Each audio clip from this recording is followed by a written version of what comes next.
পুরো হাতটা জমে গেল আমার। কি হলো?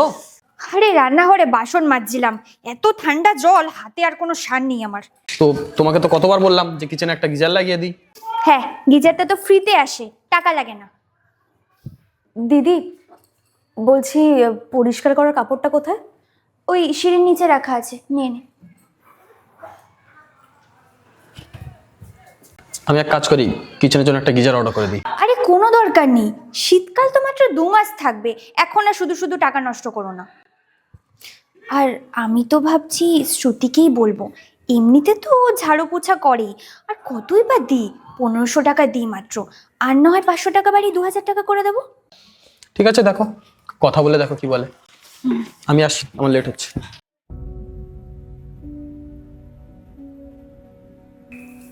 শ্রুতি, হ্যাঁ দিদি।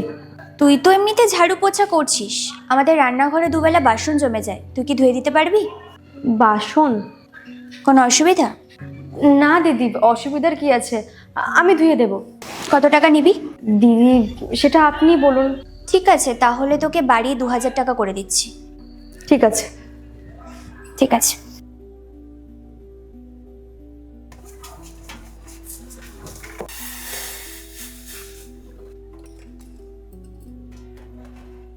শ্রুতি, এখানে চা কিছুটা বেঁচে গেছে, তুই খেয়ে নিস।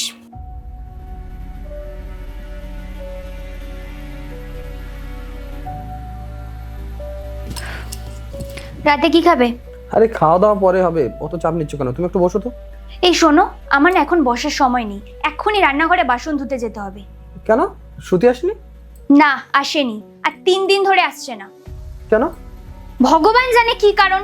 ওর জন্য যতই তুমি ভালো চিন্তা করো, ও তো নিজের মনের ইচ্ছাতেই চলে, তাই না? কি সব বাসন ধুতে হবে, ভালো লাগে না। থাক, যেতে হবে না।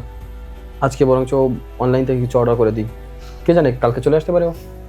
শোনো, ওর ভরসাতে থাকলে না আমার সংসারের কোনো কাজই হবে না, আর কালকে যে ও আসবে তার কি এমন ভরসা আছে বলো তো? ফোন করেছিলে ওকে?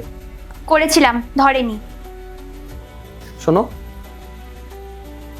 ওর বাড়িটা কোথায়? ম্যাম জানি। তুমি শ্রুতির ছোট বোন তো? হ্যাঁ আমি ছোট। আচ্ছা, ওর কি হয়েছে? ও 3-4 দিন ধরে কাজে আসছে না, সব ঠিক আছে তো?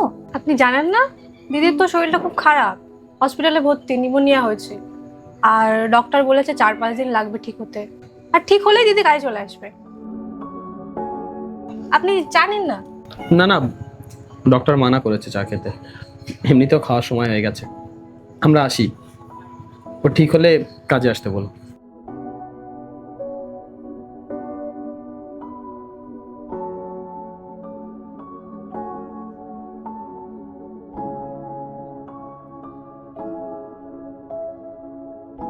দিদি নমস্কার। ও শ্রুতি, চলে এসেছিস? দিদি আসলে আমার শরীরটা না অনেকদিন খারাপ ছিল। জানি, আমি তোর বাড়িতে গিয়েছিলাম, বোনের থেকে সব শুনেছি। এখন ঠিক আছিস তো তুই? হ্যাঁ দিদি, আমি এখন ঠিক আছি। বলছি দিদি, আমার জন্য তোমাদের অনেক সমস্যা হয়েছে তাই না? একদমই না, বরং আমাদের জন্য তোর প্রবলেম হয়েছে। যাই হোক, বাসনগুলো আছে, ধুয়ে নে।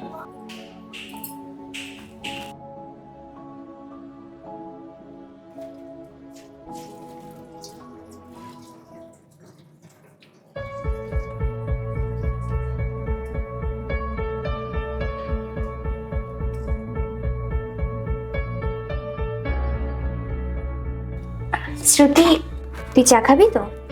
হ্যাঁ দিদি। তোর জন্য 1 কাপ রেখে দিলাম, খেয়ে নিস।